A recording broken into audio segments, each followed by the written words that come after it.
And then we've got two other pieces as well. We've got the, you mentioned the first, you mentioned the second concerto. Let's talk a little bit about the third and the concert fantasy.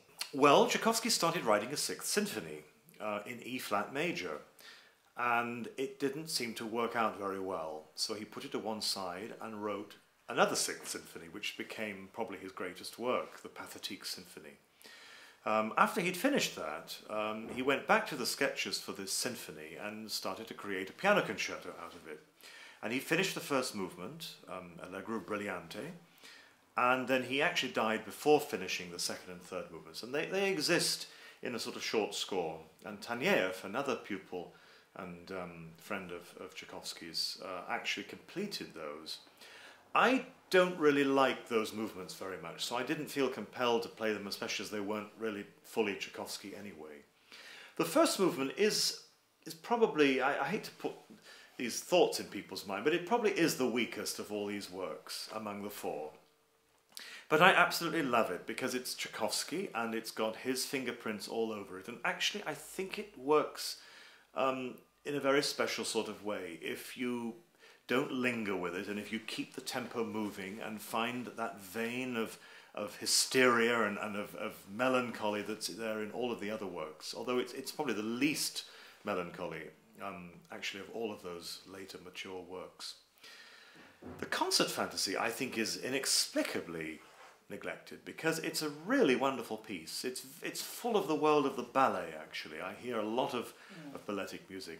It has a lot more humour, I think, than other of the pieces for piano and orchestra. It's in two movements. The first movement is called Quasi Rondo. I'm not quite sure why, but there it is. The second movement is called Contrasts. And what it is this very doleful kind of Russian folk song type melody that begins in a duet between solo pianist and solo cellist. And then halfway through, the tambourine starts banging, and there's this funny little jokey rondo idea, and then it oscillates between the two, and in the end he joins the two together in an almost humorous way.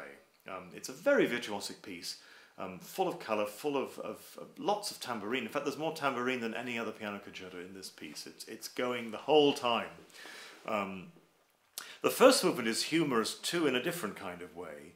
The orchestra and pianist start, as it were, a movement, and then everything stops, and the pianist then plays for 10 minutes with the orchestra just sitting there doing absolutely nothing in this wildly extravagant cadenza that the pianist finishes.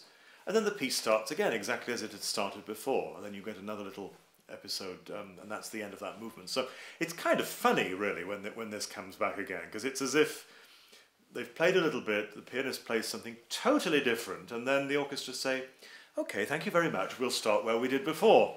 So you go back to the beginning of the piece. In what way do you think Tchaikovsky used the piano emotionally? Was there a sort of...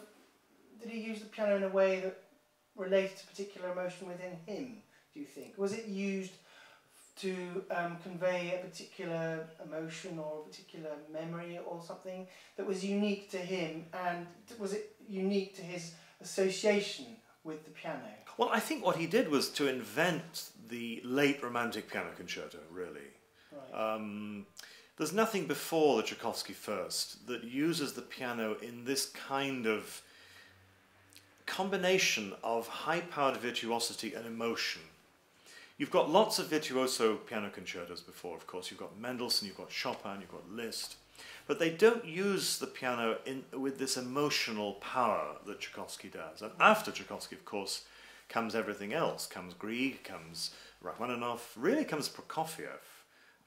Particularly a concerto like the second is unthinkable without Tchaikovsky, including this ginormous cadenza that you get in Prokofiev's second. It comes absolutely from the world of the second Tchaikovsky piano concerto. Tchaikovsky apparently once said that he didn't like the sound of a piano and the orchestra together. That's apparently something he said. Yeah. So how does he... how is this borne out in these particular works, and how does he achieve the sort of dynamic that we get without offending his whatever it was that he didn't like about this particular combination? Yeah, that's a very interesting quote, actually. I didn't know that. And it makes a lot of sense in the second concerto because most of the time the piano and orchestra play separately. The first concerto, there's a lot playing together. And whenever any solo instrument plays with a full orchestra, there's always a problem of balance, even with the piano, which is a loud instrument. But that's always an issue. And in the second concerto, he avoids that problem by never having them together, or at least not often. In the first movement, it's orchestra alone, piano alone, orchestra alone, including, of course, these huge cadenzas. So maybe that's some way that he got around it also in the concert fantasy, was having the piano play for such a long time alone.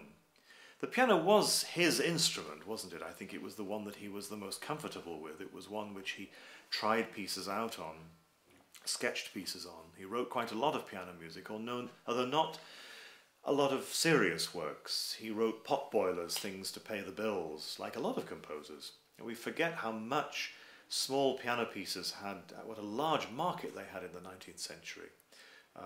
Many composers were asked by their publisher. Grieg is one example, Tchaikovsky another. Write us some piano. We need to make some money, and they would sell in their hundreds of thousands. These people would fill their piano stools with this sort of material.